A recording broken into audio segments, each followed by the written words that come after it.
And then I'm going to get set up too.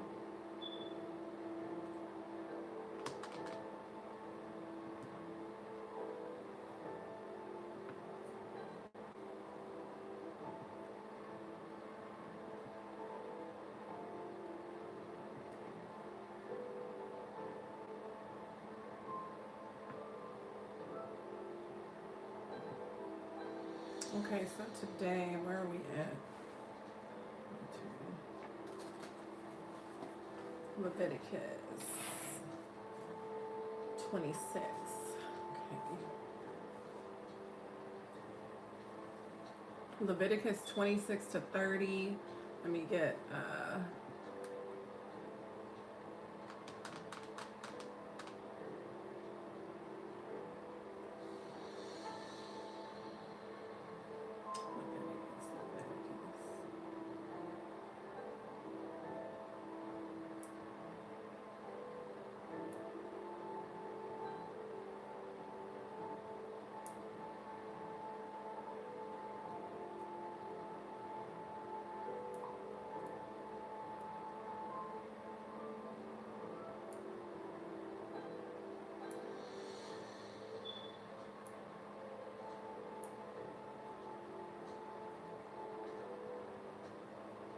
Okay.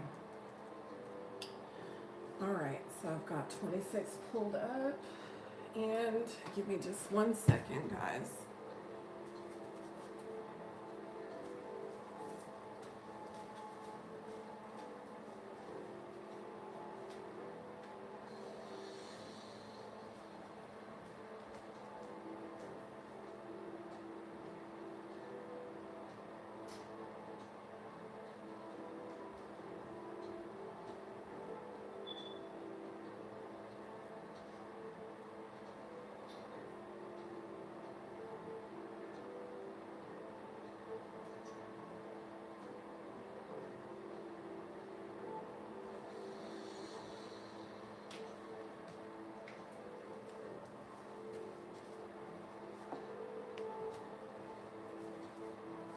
Okay, I'm back. All right. Now, let's get comfortable. Okay, so Leviticus 26, we're going to go ahead and read. And then after the reading, I will have a little short, little added extra for you guys to just meditate upon. All right, so the first chapter, you shall not make idols for yourselves, neither a carved image nor a sacred pillar, which, by the way, we were talking about Jubilee and the release of slaves yesterday.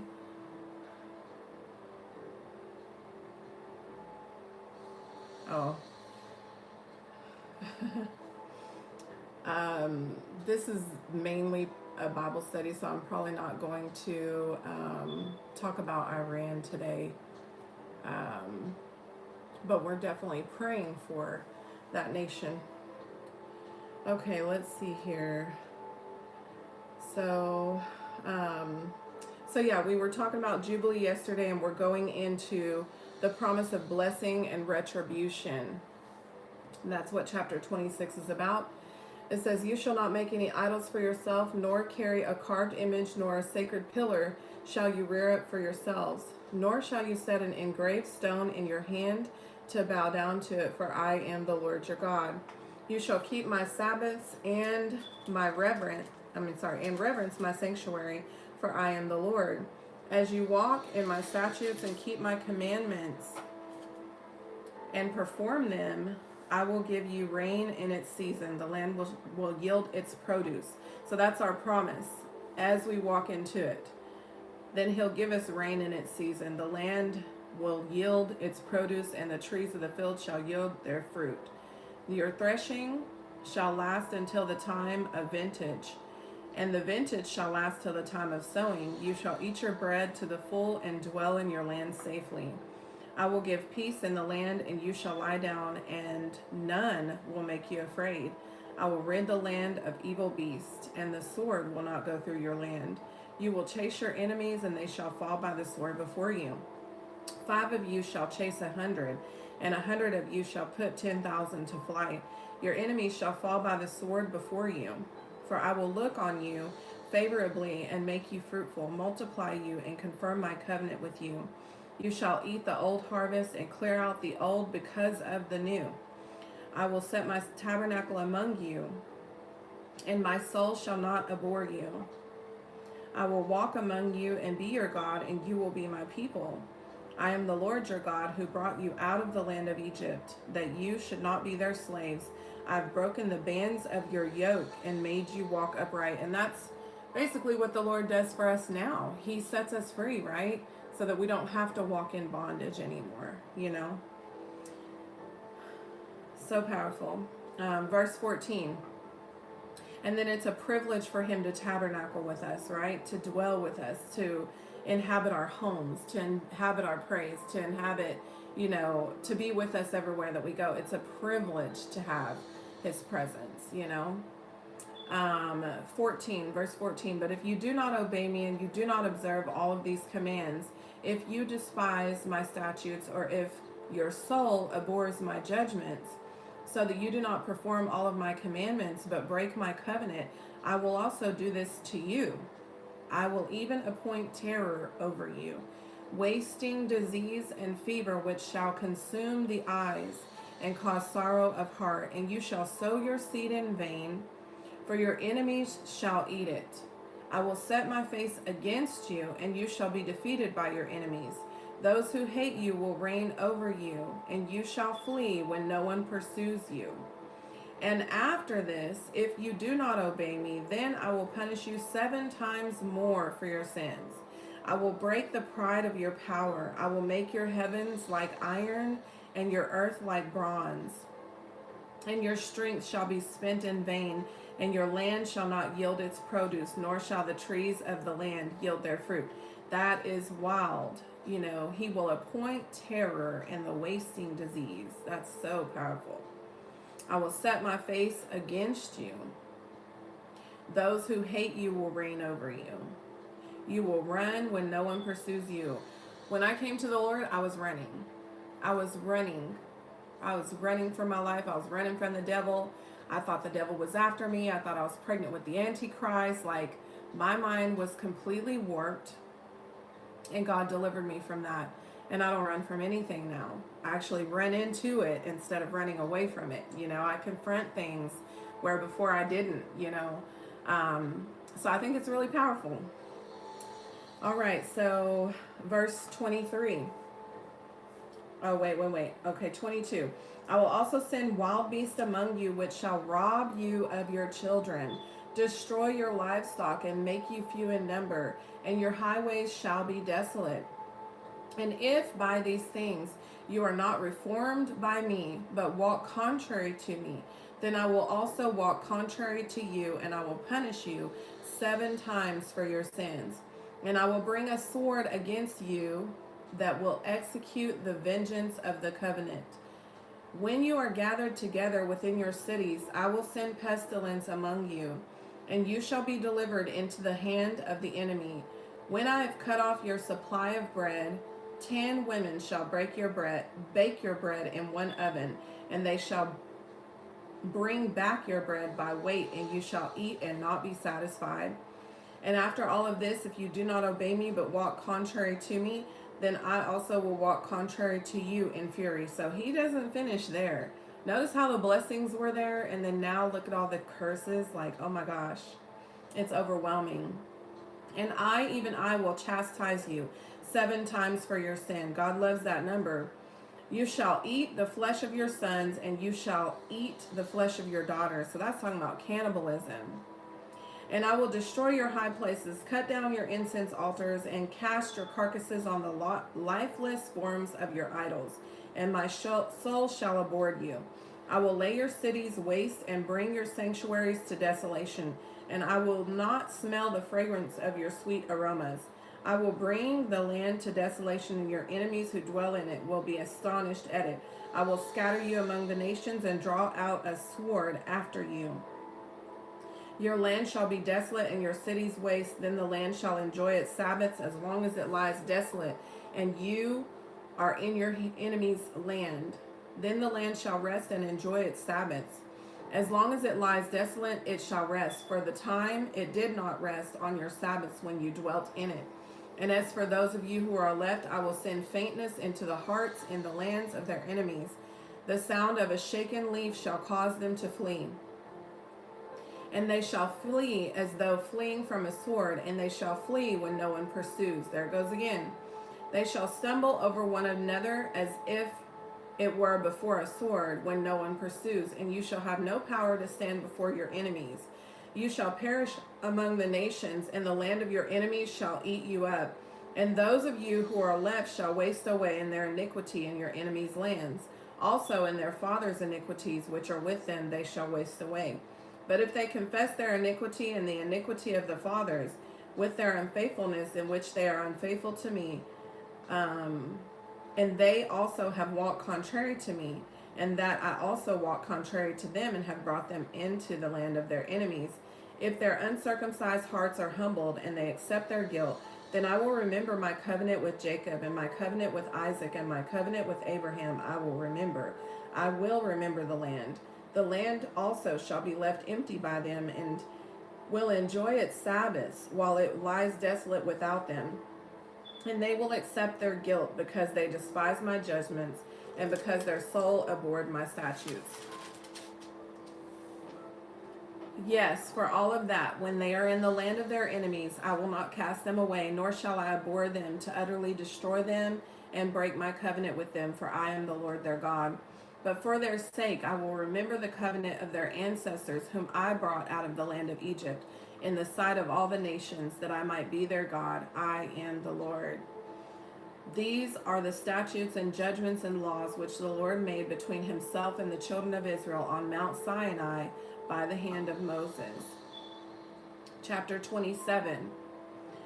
Now the Lord spoke to Moses, saying, Speak to the children of Israel and say to them, when a man consecrates by a vow certain persons to the Lord according to your valuation, if your valuation is of a male from 20 years old and above to 60 years old, then your valuation shall be 50 shekels of silver, according to the shekel of the sanctuary. If it is a female, then your valuation shall be 30 shekels. And if from 5 years old up to 20 years old, then your valuation for a male shall be 20 shekels, and a female 10 shekels. And if from a month old to 5 years old, then your valuation for a male shall be 5 shekels of silver, and for a female valuation there shall be 3 shekels of silver. And if from 60 years old and above, it is a male, your valuation shall be 15 shekels, and for a female 10 shekels.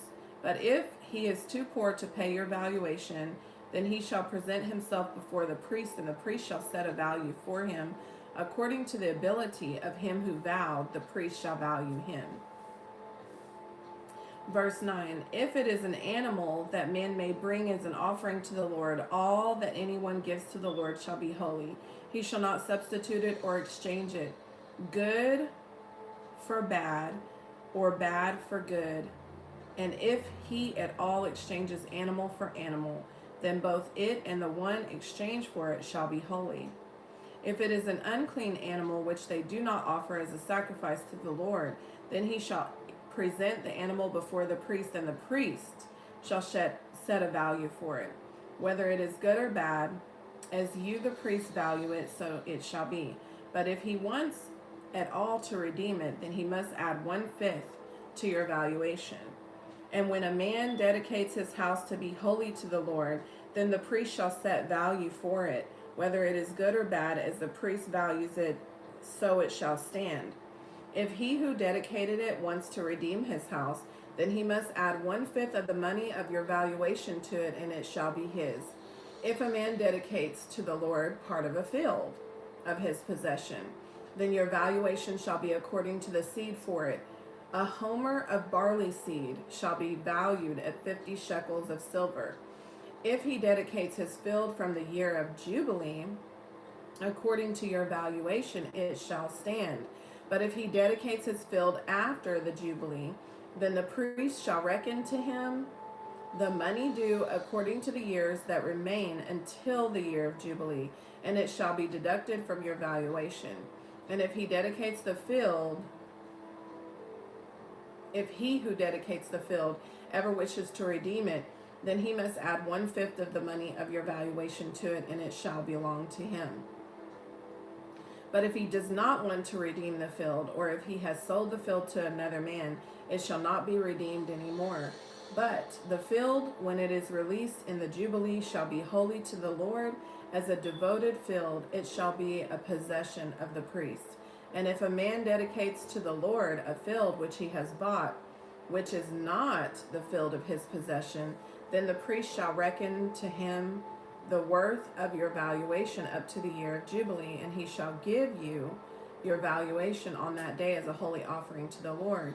In the year of the Jubilee, the field shall return to him from whom it is bought, to the one who owned the land as a possession, and all your valuation shall be according to the shekel of the sanctuary, 20 gerahs to the shekel.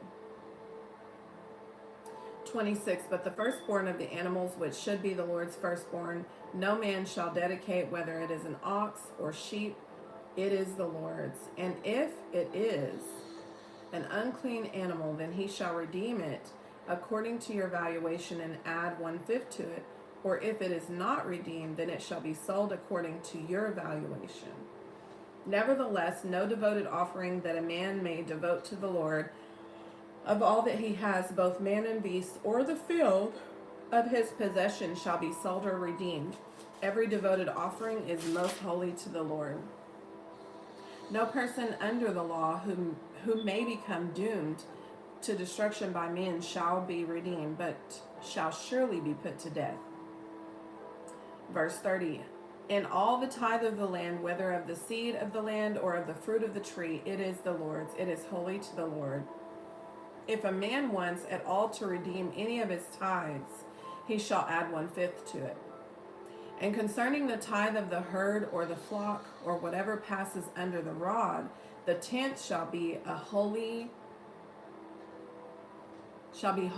unto the Lord. He shall not inquire whether it is good or bad, nor shall he exchange it.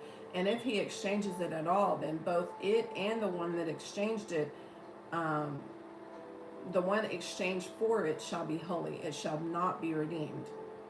Verse 34, these are the commandments which the Lord commanded Moses for the children of Israel on the Mount of Sinai. So that was pretty good. Leviticus is kind of choppy, but it's so important and it's so good. And I'm going to pause for a second before we go into Numbers, because I want to finish the summaries for Leviticus 26 and Leviticus 27, and then we'll go on into Numbers. All right, so there are blessings for obedience and consequences for rebellion. That's Leviticus chapter 26. God outlines two paths. Either we walk in obedience, which equals blessings, peace, provision, victory, and presence, or we reject his ways, which equals loss, trouble, oppression, fear, and desolation. This is not punishment, but natural and spiritual laws. Obedience aligns us with God's blessing, and rebellion disconnects us from his covering. Yet even after rebellion, God promises to remember his covenant if the people return.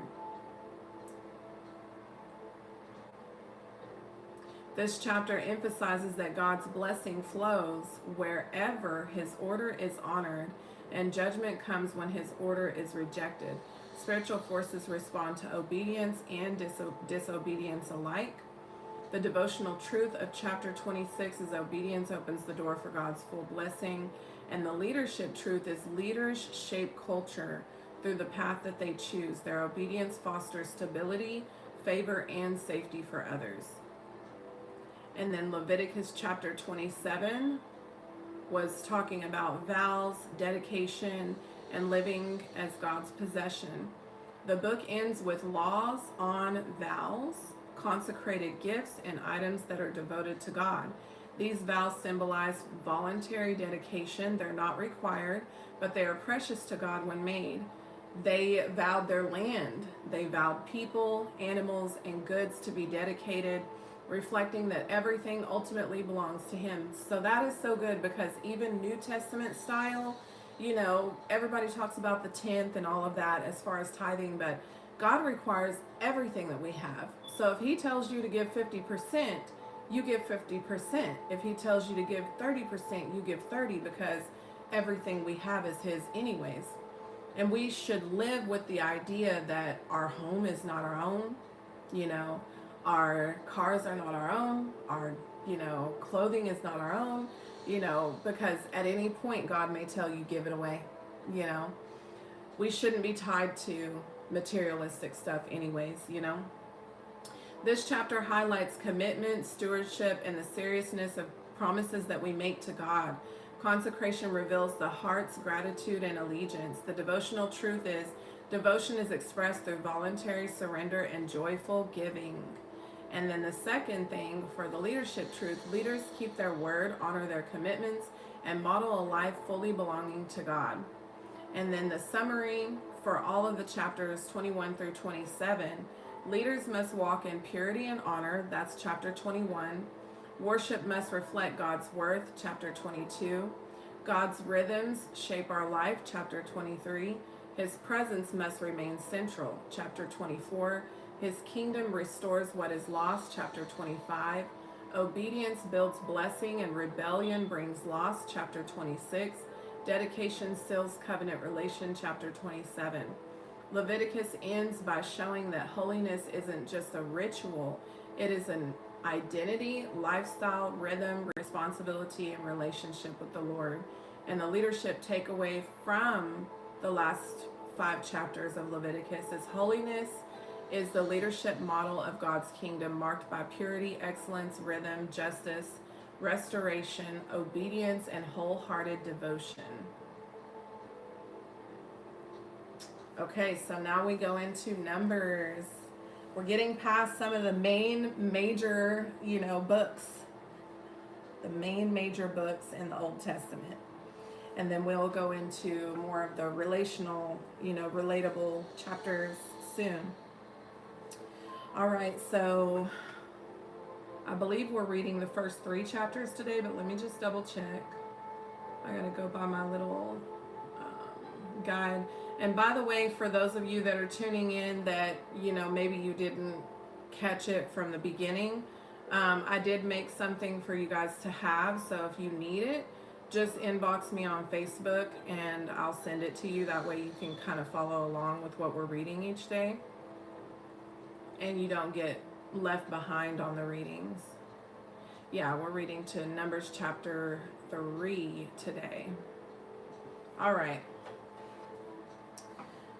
So chapter 1, which the first chapter is numberings and orders of the tribes, numberings of the tribes of the old generation, the command to number the males over 20 years old and above. There were 12 census takers.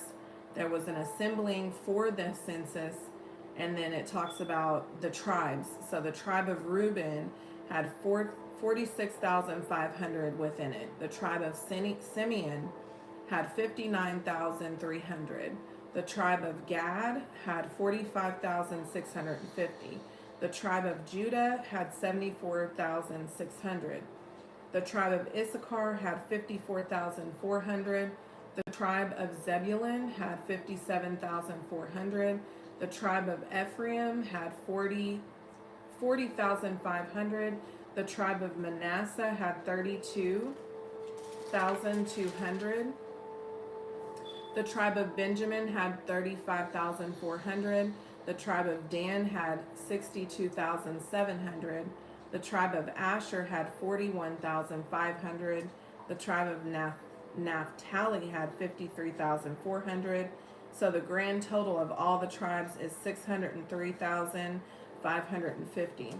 The Levites were not numbered because you know that God set them aside as a tenth, and he also gave them parts of the land of all of the tribes to live in, because as ministers and priests, the ministry should take care of you, And so that's the lifestyle of the Levites. All right, so I'm going to go ahead and start reading. All right, so it says, Now the Lord spoke to Moses in the wilderness of Sinai in the tabernacle of meeting on the first day of the second month, in the second year after they had come out of the land of Egypt, saying, Take a census of all the congregation of the children of Israel by their families, by their fathers' houses, according to the number of names, every male individually, from 20 years old and above, all who are able to go to war in Israel. You and Aaron shall number them by their armies. So notice, there's more, but they're only numbering the males that are 20 years old and above. And you even see that like in the, Jesus feeding the 5,000 and all of that. There were only certain ones that were numbered, but there were women and children there too. So that's pretty powerful. I can imagine, leading this many people, 603,000, being accountable for all of them. Whoa. All right. So let's continue verse 4. And with you there shall be a man from every tribe, each of the head of his father's house. These are the names of the men who shall stand with you. From Reuben, Eleazar, the son of Sheater. From Simeon, Shelumiel. Okay, I'm probably going to butcher these names, but I'm going to read them anyways because it's important. From Simeon, Shelumiel, son of Zerashadai. From Judah, Nahashon, the son of Aminadab. From Issachar, Nathaniel, the son of Zor. From Zebulun, Eliab, the son of Helon. From the sons of Joseph, from Ephraim, Elshama, the son of Ammihud. From Manasseh, Gamaliel, the son of Pedhazur. From Benjamin, Abidan, the son of Gideoni. From Dan, Ahiezer, the son of Ammishaddai. From Asher, Pagiel, the son of Okran. From Gad, Elisaph, the son of Deuel. From Naphtali, Ahira, the son of Enan. These were chosen from the congregation, leaders of their fathers' tribes, heads of the divisions of Israel. Then Moses and Aaron took these men who had been mentioned by name, and they assembled all the congregation together on the first day of the second month, and they recited their ancestry by families, by the fathers' houses, according to the number of names, from 20 years old and above, each one individually, as the Lord commanded Moses. So he numbered them in the wilderness of Sinai. Now the children of Reuben, Israel's oldest son, their genealogies by their families, by their father's house, according to the numbers of names, every male individually, from 20 years old and above, all who were able to go to war. Those were numbered of the tribe of Reuben were 46,500. From the children of Simeon, their genealogies by families, by their father's house, of those who were numbered according to the number of names, every male individually from 20 years old and above, all who were able to go to war. Those were numbered of the tribe of Simeon were 59,300. From the children of Gad, their genealogies by their families, by their father's house, according to the number of names, from 20 years old and above, all who were able to go to war. Those who were numbered of the tribe of Gad were 45,650. From the children of Judah, their genealogies by their families, by their father's house, according to the number of names, from 20 years old and above, all who were able to go to war. Those who were numbered of the tribe of Judah were 74,600.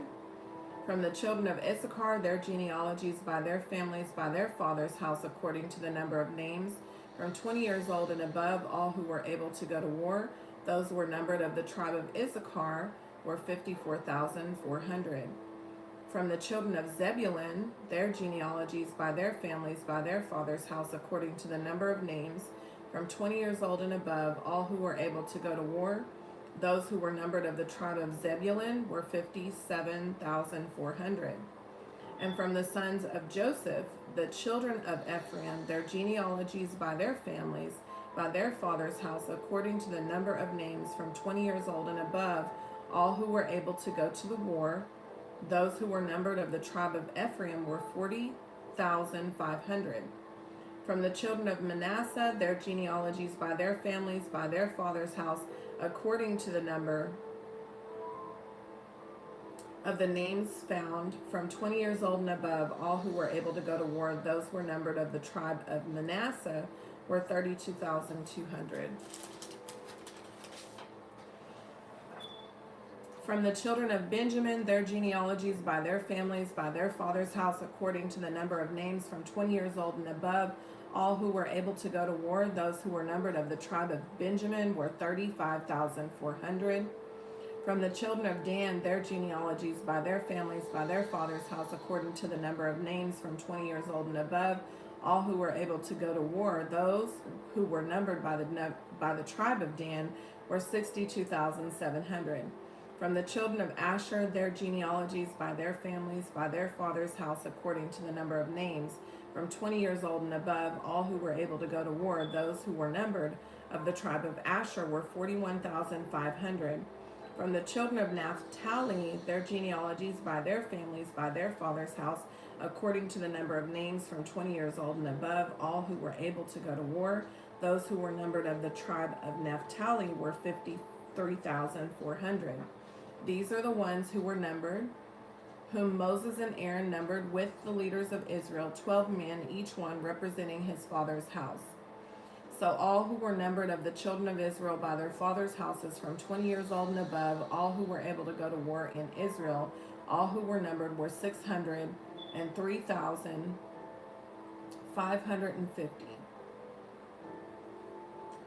But the Levites were not numbered among them by their father's tribe, for the Lord had spoken to Moses and said, only the tribe of Levi you shall not number, nor take a census of them among the children of Israel. But you shall appoint the Levites over the tabernacle of the testimony, over all of its furnishings, over all the things that belong to it. They shall carry the tabernacle and all of its furnishings. They shall attend to it and camp around the tabernacle. And when the tabernacle is to go forward, the Levites shall take it down.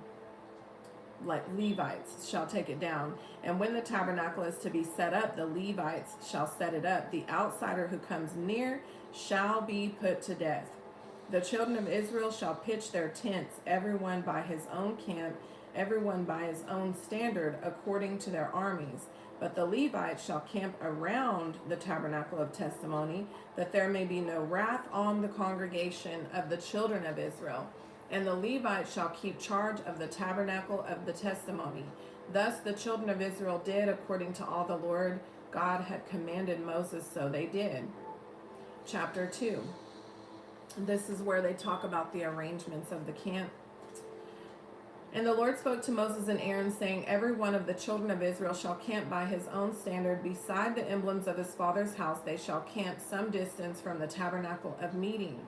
On the east side, toward the rising of the sun, those of the standard of the forces with Judah shall camp according to their armies, and Nahashon, the son of Amminadab, shall be their leader of the children of Judah. And his army was numbered at 74,600. Those who camp next to him shall be the tribe of Issachar. And Nathaniel, son of Zuar, shall be the leader of the children of Issachar. And his army was numbered 54,400. Then comes the tribe of Zebulun, and Eliab the son of Helon shall be the leader of the children of Zebulun. And his army was numbered at 57,400. All who were numbered according to their armies of the forces with Judah, 168,400. These shall break camp first. Interesting how they put Judah, which means praise, and then they have the tribe of Issachar, which is to know your times and seasons. Like, those three tribes broke through first. They broke ground first. They were set in place first, basically. That's so powerful. On the south side shall be the standard of the forces with Reuben according to their armies, and the leader of the children of Reuben shall be Eleazar, the son of Sheador. And his army was numbered at 46,500. Those who camp next to him shall be the tribe of Simeon, and the leader of the children of Simeon shall be Shelemiel, the son of Zurishaddai. and his army was numbered at 59,300. Then comes the tribe of Gad. The leader of the children of Gad shall be Eliasaph, the son of Reuel, and his army was numbered at 45,600. All who were numbered according to their armies of the forces with Reuben were 150,450, and they shall be the second to break camp. And the tabernacle of meeting shall move out with the camp of the Levites in the middle of the camps as they camp. So they shall move out, everyone in his place by their standards. On the west side shall be the standard of the forces with Ephraim according to their armies, and the leader of the children of Ephraim shall be Elishama, the son of Amihud, and his army was numbered at 40,500. Next to him comes the tribe of Manasseh. Manasseh means to be between two camps, by the way. That's a pretty powerful name. And the leader of the children of Manasseh shall be Gamaliel, the son of Pedhazur. And his army was numbered at 32,200. Then comes the tribe of Benjamin. And the leader of the children of Benjamin shall be Abidin. It's not Abaddon. Abidin, the son of Gideoni, and his army was numbered at 35,400. All who were numbered according to their according to their armies of the forces with Ephraim, 108,100. They shall be the third to break camp. The standard of the forces with Dan shall be on the north side according to their names, and the leader of the children of Dan shall be Ahazir, the son of Amim Shaddai. I hope I'm saying that right. And his army was numbered at 62,700. Those who camp next to him shall be the tribe of Asher, and the leader of the children of Asher shall be Pagael, the son of Okran. And his army shall be numbered, or was numbered at 41,500. Then comes the tribe of Naphtali, and the leader of the children of Naphtali shall be Ahira, the son of Enan. And his army was numbered at 53,400. All who were numbered of the forces of Dan were 157,600. They shall break camp last with their standards. But it's not bad to be last, though. It's not bad to be last, though.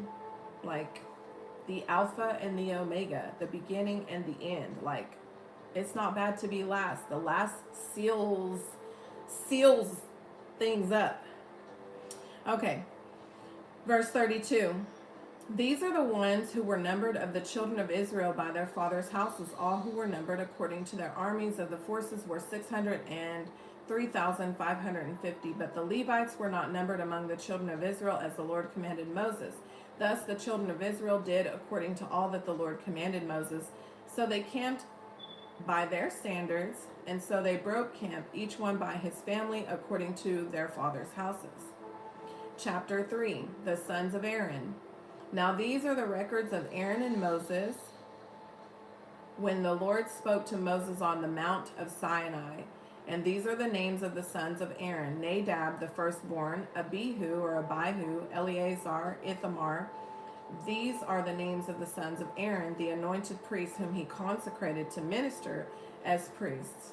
Nadab and Abihu had died before the Lord when they offered profane fire before the Lord in the wilderness of Sinai, and they had no children. So that was just snuffed out. So Eleazar and Ithamar ministered as priests in the presence of Aaron their father. And the Lord spoke to Moses, saying, Bring the tribe of Levi near, and present them before Aaron the priest, that they may serve him.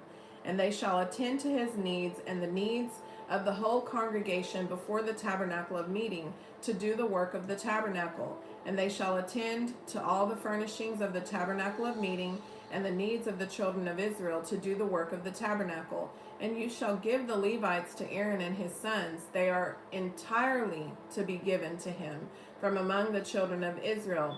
So you shall appoint Aaron and his sons, and they shall attend to their priesthood, but the outsider who comes near shall be put to death.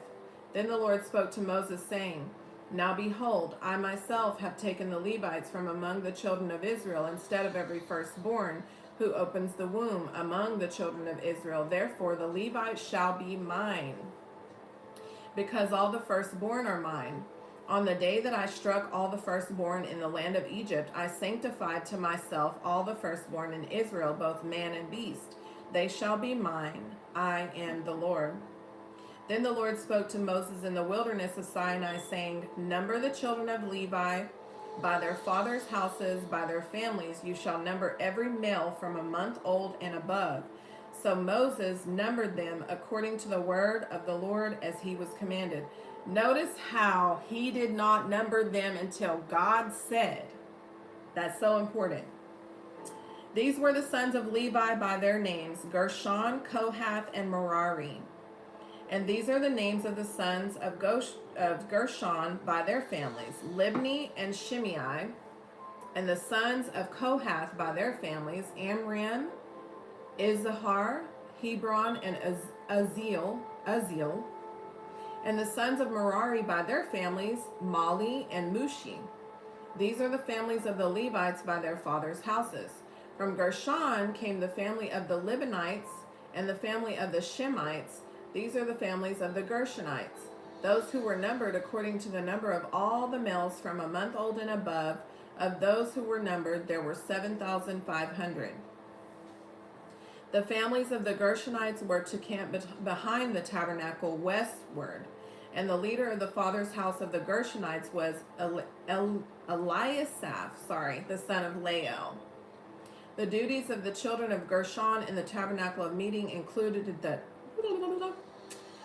tabernacle, the tent with its covering, the screen for the door of the tabernacle of meeting, the screen for the door of the court, the hangings of the court which are around the tabernacle and the altar, and their cords according to all the work relating to them. So if you wondered who cleaned it, these are the people. That's their assignments. Like, it's powerful. Verse 27, Then Kohath came, the family of the Amramites, the family of the Izharites, the family of the Hebronites, and the family of the Uzzielites. These were the families of the Kohathites. According to the number of all the males from a month old and above, there were 8,600 keeping charge of the sanctuary. So these are smaller numbers, 7,500, 8,000. I haven't seen any double digits yet. The families of the children of Kohath were to camp on the south side of the tabernacle. So even the Levites had specific locations as well. And the leader of the father's house of the families of the Kohathites was Elizaphan, the son of Uzziel. The work of the Kohathites, their duty included the ark, the table, the lampstand, the altars, the utensils of the sanctuary with which they ministered, the screen, and all the work relating to them. And Eleazar, the son of Aaron the priest, was to be chief over the leaders of the Levites with oversight of those who kept charge of the sanctuary. From Merari came the family of the Mahalites. I hope I'm saying that right. And the family of the Mushites. These were the families of Merari. And those who were numbered according to the number of all the males from a month old and above were 6,200. The leader of the father's house of the families of Merari was Zuriel, the son of Abihail. These were to camp on the north side of the tabernacle. And he appointed duty of the children of Merari, and the appointed duty of the children of Merari included the boards of the tabernacle, its bars, its pillars, its sockets, its utensils, and all the work relating to them, and the pillars of the court all around with their sockets, their pegs, and their cords. Moreover, those who were to camp before the tabernacle on the east, before the tabernacle of meeting, were Moses, Aaron, and his sons, keeping charge of the sanctuary to meet the needs of the children of Israel. But the outsider who came near was to be put to death. So the grand total of Levites was 22,000, besides priests and leaders, making 23,000.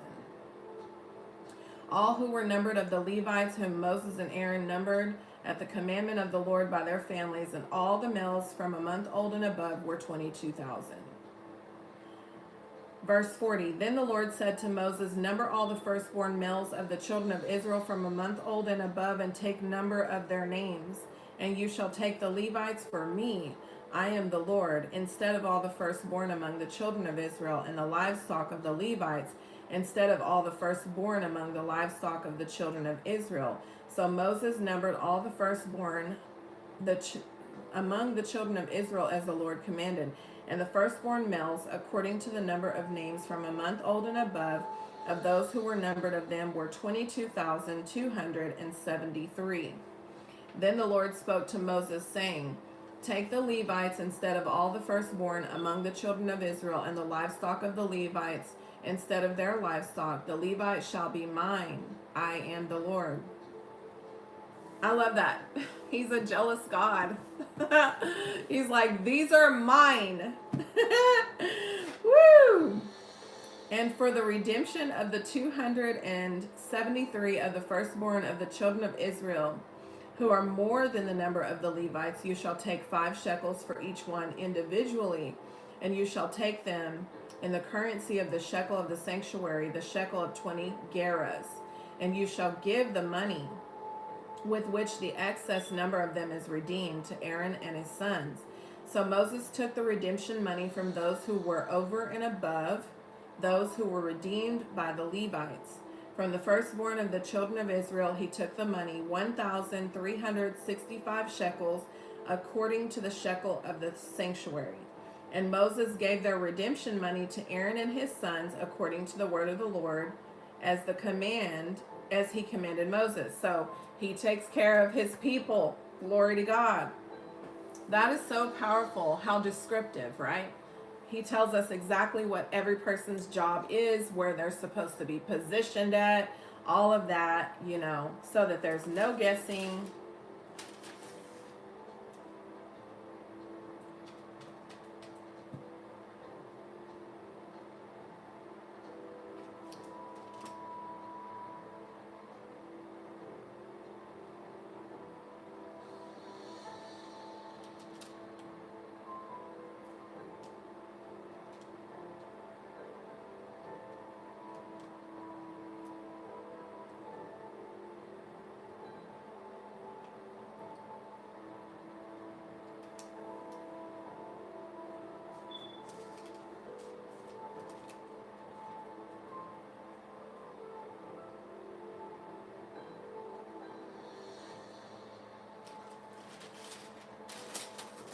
Sorry, I'm just looking. See if anything stands out.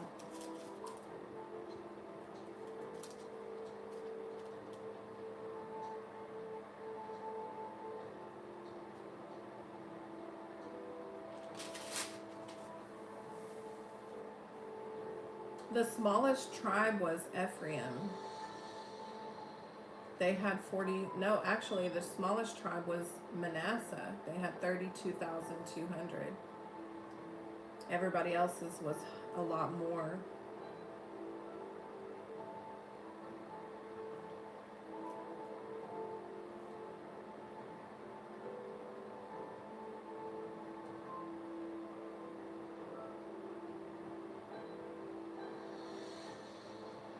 Interesting read about Manasseh. It says Manasseh was the firstborn of Joseph by the princes Asenath, which is found in Genesis 41, 50 through 51 and 46:20. He took the place of Levi in the 12 tribes, which is clear from the fact that Ephraim is called Joseph in Revelation 7 and 8. The inheritance of the tribe of Manasseh was located on both sides of the Jordan. And that's found in Joshua chapter 33 through 42. This tribe was one of the first to cause misunderstanding in Israel, and that's found in Joshua chapter 22. It joined Gideon in the war of the Midianites, Judges 6, 34 through 35. Members of Manasseh returned from captivity, as did parts of all the other tribes, to make up the Jews in the land at the first coming of Christ, 1 Chronicles 9:3.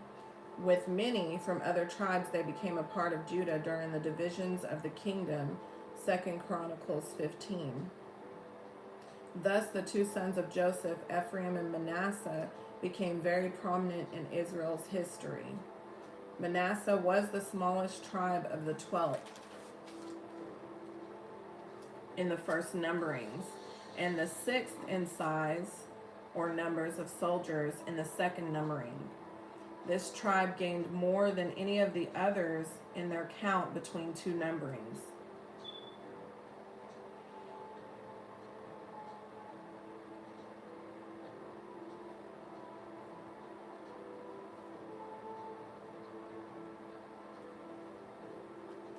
So at this point in time, there were 16 separate camps in Israel. There was the camp of the priests, the camp of the Kohathites, the camp of the Gershonites, the camp of the Merarites, the camp of Judah, the camp of Issachar, the camp of Zebulun, the camp of Reuben, the camp of Simeon, the camp of Gad, the camp of Ephraim, the camp of Manasseh, the camp of Benjamin, the camp of Dan, the camp of Asher, and the camp of Naphtali. At this point. And then the six original priests were Moses, Aaron, Nadab, Abihu, Eleazar, and Ithamar.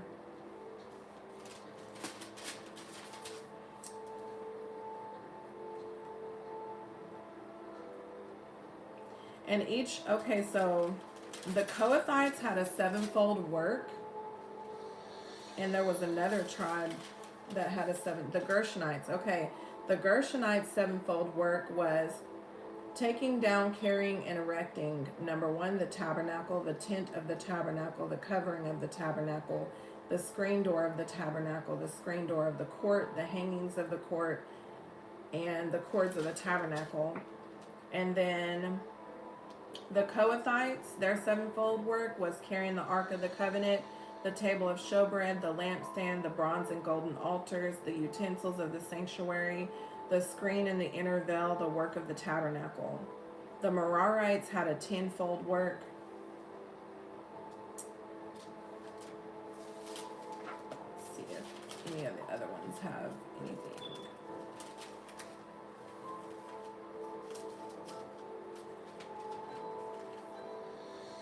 Nope. So their tenfold work was taking down, carrying, and erecting the boards of the tabernacle, bars that hold the boards, pillars of the tabernacle, foundation sockets, utensils of the tabernacle, perhaps the outer court, and for those in the sanctuary, work carried by the Kohathites, all other tools of service, pillars of the court, the foundation sockets, pegs of the cords that were driven into the ground to hold up the post, cords of the outer court that reached the top of the post to the pegs to the ground.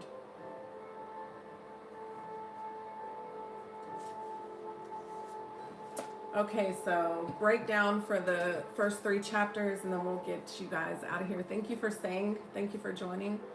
All right, so chapter 1, Numbers. God organizes his people for a purpose. This book opens with a census, not merely counting bodies, but identifying warriors, tribes, families, and their responsibilities. God commands Moses to number every man 20 years or older who can fight. The redemption, Exodus, has already happened, but now God builds structure, identity, and readiness into his people. The census highlights divine order. God numbers his people because he knows them. He assigns them and he prepares them. Nothing in his kingdom is random or wasted.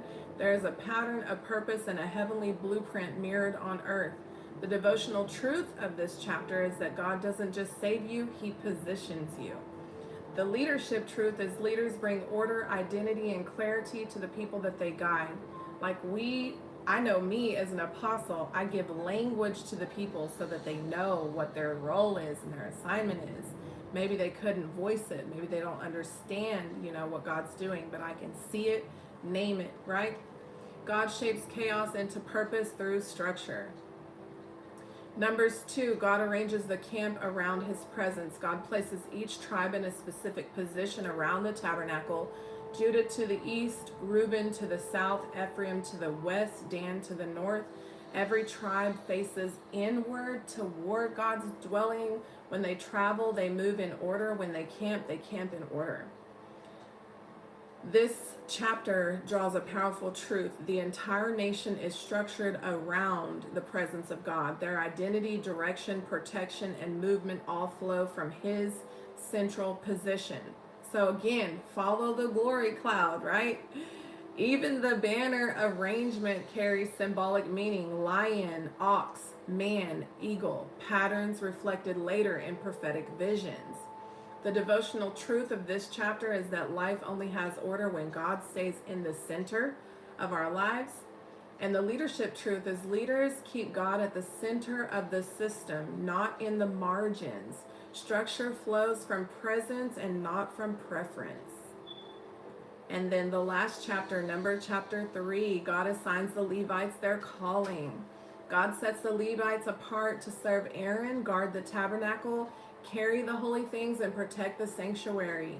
Each clan, Gershon, Kohath, Merari, receive specific duties. They are not counted with the warriors because their battle is spiritual, protecting the holiness of God's dwelling. The Levites represent spiritual service in all ages. Their duties foreshadow the ministry of us, believers in Christ, to be called, separated, assigned, and responsible to carry what? The weight of His glory. Each family has its portion, and no one's role can be exchanged or envied. The devotional truth of this chapter is that the calling that God gives you is precise, intentional, and necessary. That means every single person counts. We need everybody. Leadership truth. Leaders affirm people's unique assignments, guard the sacredness of their roles. Comparison kills calling, and alignment fulfills it. So think it not strange that this is a year of alignment. Amen. I can't wait to get into the rest. Thank you guys for being here. I pray that y'all have a good rest of your day. I pray that you've been edified and washed with the water of the word. And I will see y'all here again tomorrow. Amen.